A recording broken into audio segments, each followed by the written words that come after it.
Salam əziz izləyicilərimiz. Bugün sizlərə 29 mart tarixində Dahi Akademi tərəfindən təşkil olunmuş blok sınaq imtahanının fizika suallarının izahına başlayırıq. Başlayırıq 31-ci sualdan. 31-ci sualda bizə maddi nöqtənin hərəkət tənliyi verilib və buna əsasən, verilənlərə əsasən biz sürətin maksimal qiymətini tapmalıyıq. Buradan görürük ki, x-in tənliyində bizim x-emimiz, yəni amplitudumuz 0,5, omeqamız da 10-dur. Deməli, biz sürətin omega və x-emlə olan düsturu ilə getməliyik. Omega, x-em. Omeqamız 10, x-emimiz də 0,5. Cavabımız olacaq 5 metr bölünmüş saniyə. 32-ci sual. 32-ci sualda deməli yaylardan cisimlər asılıb və biz yaylarda yaranan elastiklik qüvvələrini müqayisə aparmalıyıq. Bilirik ki, yaydan asılı cisimlərdə elastiklik qüvvəsi mg-yə bərabərdir. Yəni biz elastiklik qüvvəsini müqayisə aparmış oluruqsa, deməli mg ilə müqayisə aparacağıq. F elastik bərabərdir mg-yə. Buradan nisbət şəklində yazsaq, F1-in F2-yə bərabərdir. Birinci deməli yaydan M kütləli cisim, ikinci yaydan da 2M kütləli cisim asılıb. Bunlar da ixtisar getsə, deməli bizim F2-miz 2F1 olacaq. Yəni C variantı. Keçirik növbəti suala. 33-cü sualda bizə deyilir ki, 33-cü sualda deməli mexaniki iş güc düsturunun bölməsinə aid sualdır. Bizə gücü verib, mühərrikin gücünü verib və mühərrikin gücünün 200 kJ iş görməsi üçün nə qədər zaman müddəti lazımdır, onu tapmalıyıq. Əvvəlcə gücün düsturunu yazırıq. N bərabərdir A bölünmüş T. Buradan da T-ni taparıqsa, biz A-nı N-ə bölərik. A-mız 200 kilojoldur. Burada da çevrilmələr aparmırıq. Çünki hər ikisində kilojol, kilovat. Yəni zaman çevirsək də eyni alınacaq. Ona görə də çevirməsək də olar. 200-ü 25-ə bölürük, alırıq 8 saniyə. Yəni cavabımız olur Y variantı. Keçirik 34-cü sual. 34-cü sualda bizə sürətin zamanla asılılıq qrafiki verilmişdir. Buna əsasən hansı nöqtələrdə qüvvə ən böyükdür, onu tapmalıyıq. Bilirik ki, sürət maksimum olanda qüvvə minimum olur. Harmonik rəqs hərəkətlərdə. Sürət 0 olduqda isə qüvvə maksimum olur. Əvvəlcə baxırıq. T1 və T2 anında görürük ki, sürət maksimumdur. Deməli, qüvvə 0 olacaq. Bizə qüvvənin böyük olduğu zaman anları lazımdır. Deməli, burada T3 və T4 anlarında sürət 0-a bərabərdir. Deməli, burada qüvvə böyük olacaq. Yəni, T3 və T4 cavab olur D variantı. Keçirik 35-ci sual. 35-ci sualda bizə deyilir ki, yaydan asılmış cismin kütləsini 4 dəfə azaltdıqda rəqs periodu necə dəyişir? Əvvəlcə yaylı rəqqasın rəqs periodunun düsturunu yazırıq. 2pi kök altında M bölünmüş K. Buradan görürük ki, kütləni 4 dəfə azaltsaq, rəqs periodu 2 dəfə azalmış olacaq. Cavab olur C variantı. 36-cı sual. 36-cı sualda çevrilmədir. Watt vur saniyə böl metrin kubu. Bilirik ki, watt joule böl saniyəyə bərabərdir. Bunu da vururuq saniyəyə. Deməli, alacağıq joule. Joule böl məxrəcdə metrin kubu. 1 joule da bilirik ki, newton vur metrə bərabərdir. Bunlar da ixtisar getsə, metrin kubu qalacaq burada metrin kvadratı. Deməli, cavabımız olacaq newton bölünmüş metrin kvadratı. O da bizə verir F bölü S, yəni təzyiqi. Keçirik 37-ci suala. Deməli, 37-ci sualda tərpənən və tərpənməz bloklardan ibarət bir sistemdir və bu sistemə 60 newtonluq qüvvə təsir eləyir. Bloklar sistemidir, tarazlıqda saxlanılır və bu cismin kütləsini hesablayın. Bu cismə aşağıya doğru bir mg ağırlıq qüvvəsi tətbiq olunur və bilməliyik ki, bu cismi, bax burada yaranan qüvvə nə qədər olmalıdır ki, bu cisim tarazlıqda qalsın. Bunun üçün əgər bura F-dirsə, eyni F-də eyni gərilmə, burada F olacaq. Digər gəldik, burada F olacaq. Deməli, bu ipi 2F qüvvəsi saxlayır. 2F. Deməli, görürük ki, 2F bərabərdir, mc olmalıdır. Buradan da biz m-i tapmaq üçün 2F-i J-yə bölməliyik. Yəni 2-ni 60-a vurduq. 120 böldük 10-a. Bu da oldu 12 kiloqram. Cavabımız olur 12 kiloqram. Keçirik 37-ci suala. 37-ci sualda x ox istiqamətində hərəkət edən cismlə əvəzləyici qüvvənin proyeksiyasının zamanı nasıllığı verilib. Buradan görürük ki, bizim deməli əvəzləyici qüvvəmiz sıfırdan kiçikdir. Çünki t oxundan aşağıda çəkilib və hərəkət x ox istiqamətində olduğuna görə də v də sıfırdan böyükdür. F və v əks istiqamətdə olduğuna görə deməli yavaşlayan hərəkətdir. Yavaşlayan hərəkətdə də impuls zamandan A variantındakı kimi asılı olacaq. 39-cu sual. 39-cu sualda deməli bizdən mail müstəvi verilib. Əvvəlcə doğru ifadələri seçməliyik.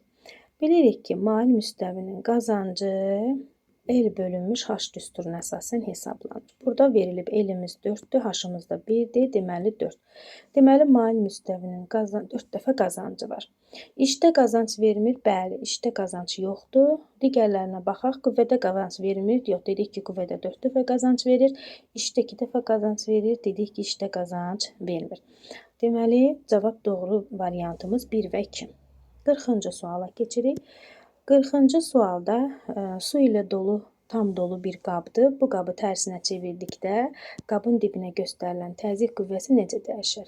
Əvvəlcə mayelərin təzyiq qüvvəsini düsturunu yazırıq. J, Rho, H. Qab tam dolu olduğuna görə qabı tərsinə çevirsək də, deməli, maye sütununun hündürlüyü dəyişmir və qabın içərisindəki mayenin sıxlığı da dəyişmədiyinə görə, deməli, qabın dibinə göstərilən təzyiq dəyişməyəcək. 41-ci sual. 41-ci sualda deyir, üfüqi borunun dar hissəsində sıxılmayan bir cins mayenin axma sürəti 12 metr/saniyədir. Borunun en kəsiyinin sahəsi 3 dəfə çox olan enli hissədə mayenin axma sürəti nə qədər olar? Bilirik ki, sürətlə sahə bir-birindən tərs mütənasibdir. Yəni, sahə artdıqca mayenin axın sürəti daha az olur.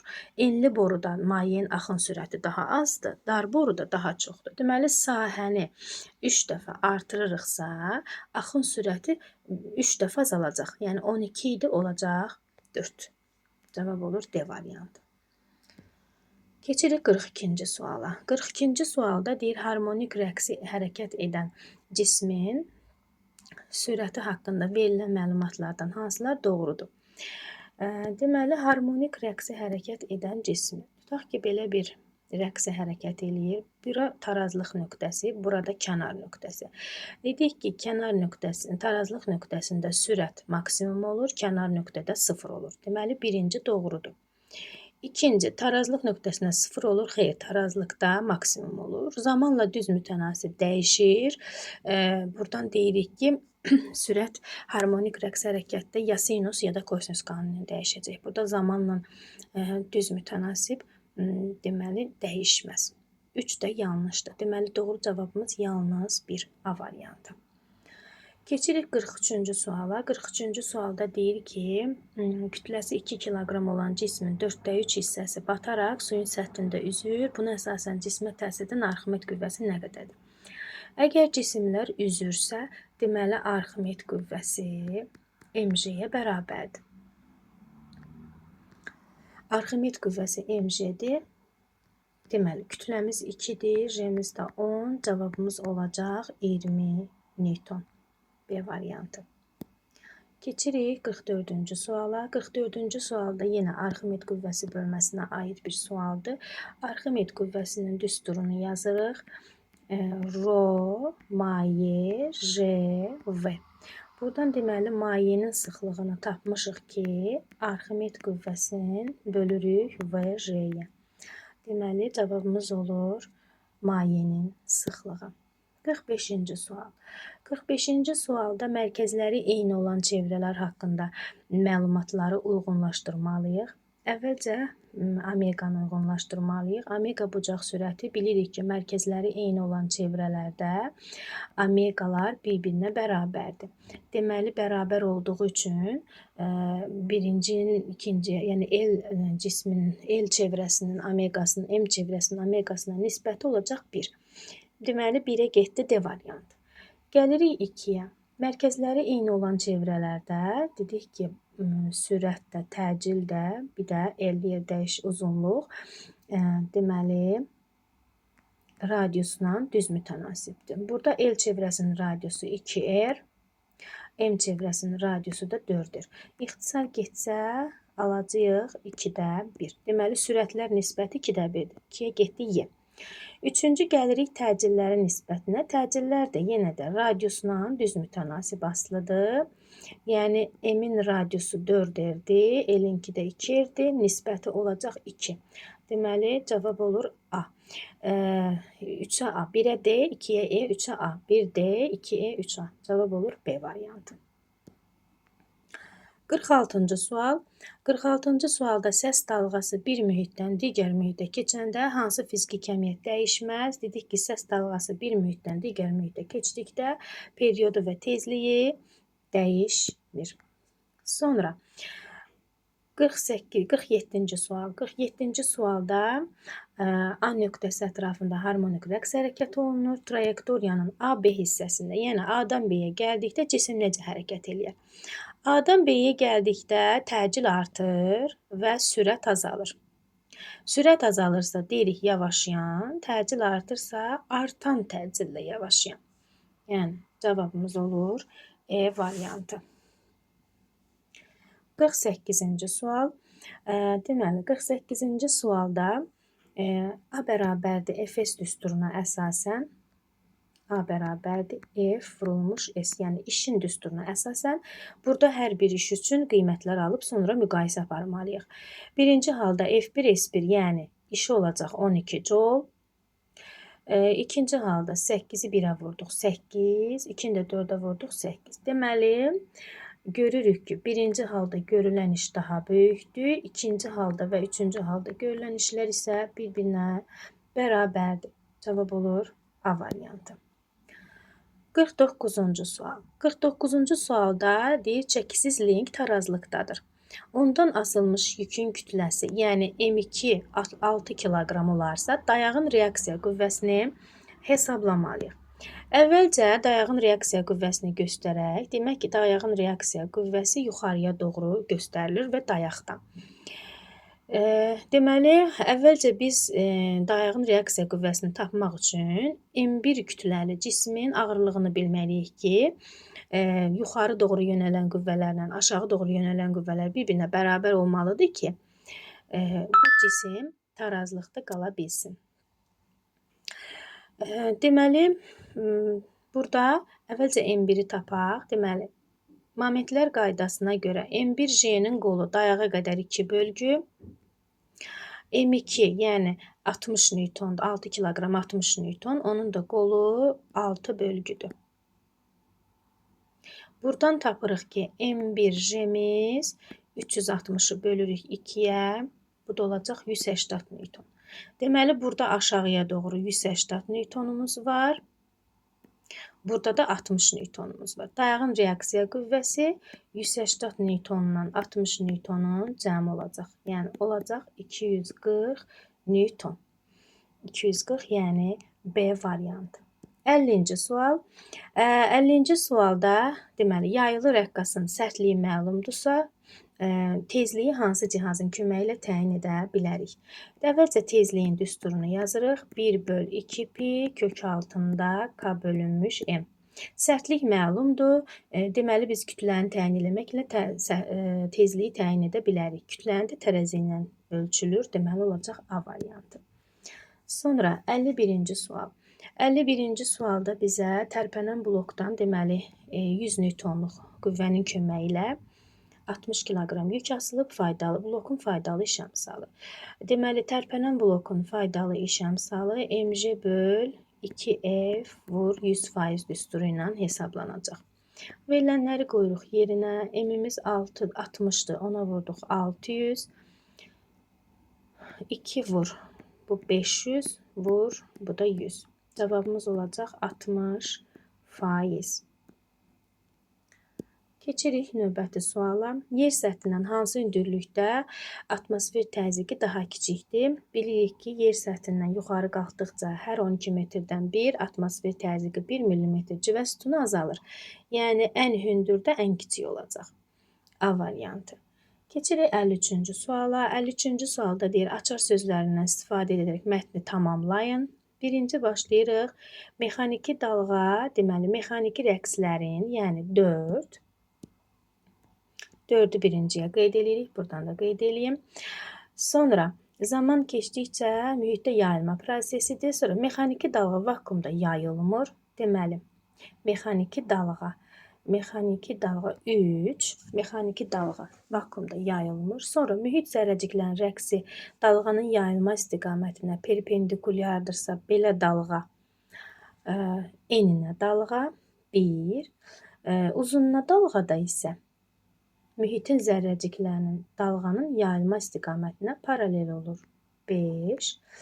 Dalğa uzunluğu bir rəqs periodu ərzində dalğanın yayıldığı məsafədir. Dalğa uzunluğu bu da olacaq 2. Deməli, doğru variantımız 4, 3, 1, 5, 2.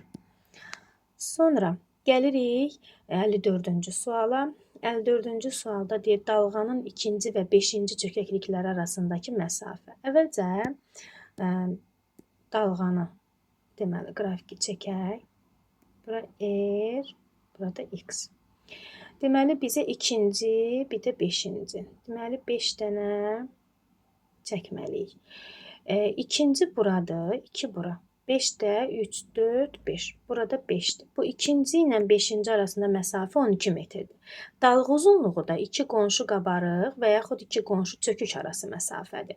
Bu qonşular deməli dalğa uzunluğunu verəcək. Əgər deməli 3 bölgümüz 4-dürsə, deməli lambdamız bizim, deməli 3 bölgümüz 12-dirsə, lambdamız deməli 4'dür də, 4 metr. Çünki 3 dənəsi 12-dirsə, bir dənəsi 4 olacaq. Periyodumuzu da verib bizə 0,2 saniyə. Sürətimizi tapmalıyıq. Sürətin də düsturu lambda bölünmüş periyod. Lambdamız deməli 4, periyodumuz da 0,2. Bunun da cavabı olacaq 20 metr bölünmüş saniyə. Deməli 54'də cavab 20 olacaq. Keçirik 55'ə. 55-ci sualda deyir, televiziya qülləsinin aşağısında barometrin göstərişi 755 mm civə sütunu, zirvəsində isə 740 mm civə sütunudur.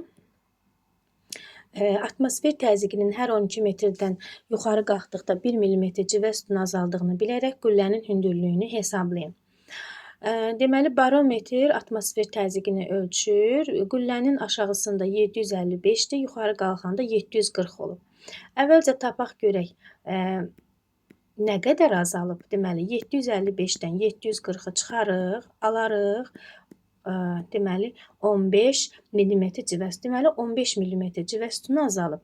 Hər 12 metrdən də 1 mm civə sütunu azaldığına görə 15'i də 12'yə vurarıq, alarıq 180 metr. Deməli bu qüllənin üz hündürlüyü 180 metr imiş. 56. Doğru olanları seçin. Tarazlıq vəziyyətindən maksimum uzaqlıqdakı məsafə amplitude adlanır. Bəli, dedik ki, bir amplitude məsafə tarazlıqdan maksimum uzaqdakı məsafədir. İmpuls dəyişməsi qüvvə impulsuna bərabərdir, doğrudur.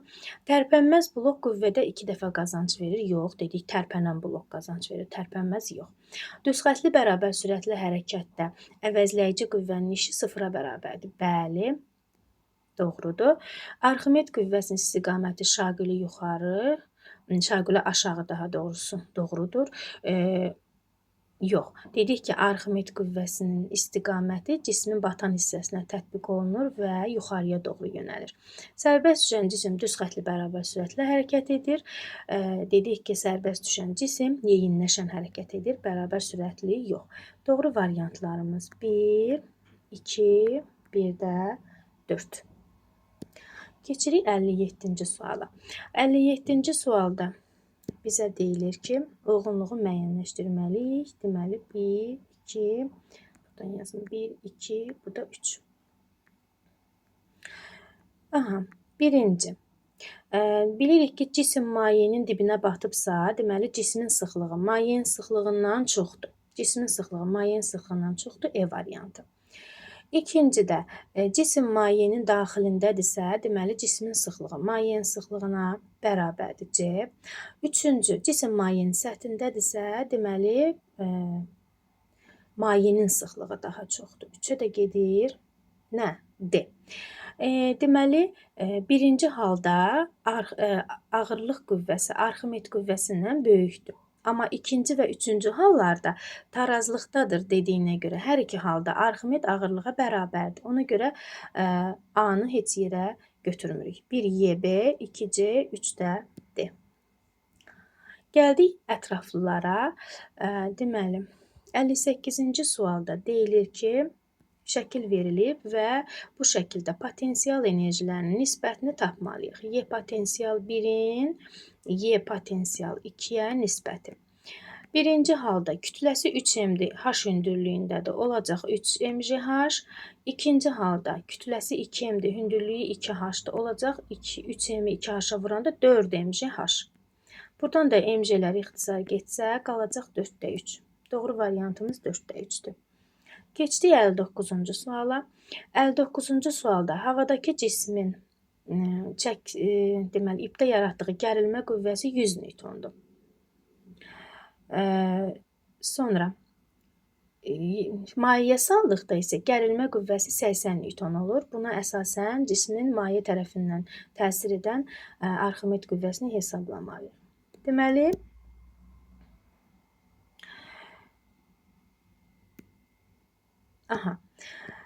deməli, birinci halda buna aşağıya doğru bir mg'si var. Deməli, tarazlıqdadır. Mg bizim 100 newtondur. Mayeyə saldıqda isə buna aşağıya doğru yenə bir mg'si var. Bir də maye tərəfindən buna bir Arximed təsir eləyəcək. Deməli, tənliyimizi yazsaq, yazarıq ki, T2 üstəgəl F Arximed bərabərdir mg'yə. Buradan da F Arximedi tapmış olarıqsa, deməli mg'dən, yəni 100-dən çıxarıq 80-i, bu da olacaq 20 newton. Cavabımız 20 newton. 60-cı sual. 60-cı sualda qrafik çəkməliyik. Bizə deyir ki, deməli x-in koordinatın yer dəyişmənin zamandan asılı qrafiki verilib. Biz kinetik enerjinin zamandan asıllığını çəkməliyik. Bilirik ki, enerjiləri çəkdikdə aşağı hissəyə keçmirik. Çünki kinetik zamanla enerjilər mənfi qiymət ala bilmirlər. Və x kinetik enerji ilə, yəni əks fazalarda rəqs etdiyinə görə, belə də x buradan görürük ki, kosinus qanunu ilədir. Deməli, kinetik enerji sinus qanunu ilə dəyişəcək. Yəni, sıfırdan başlayacaq. Bax, belə. Belə sıfırdan başlayacaq. Oldu. Hər kəsə xoş seyirlər. Sağ olun.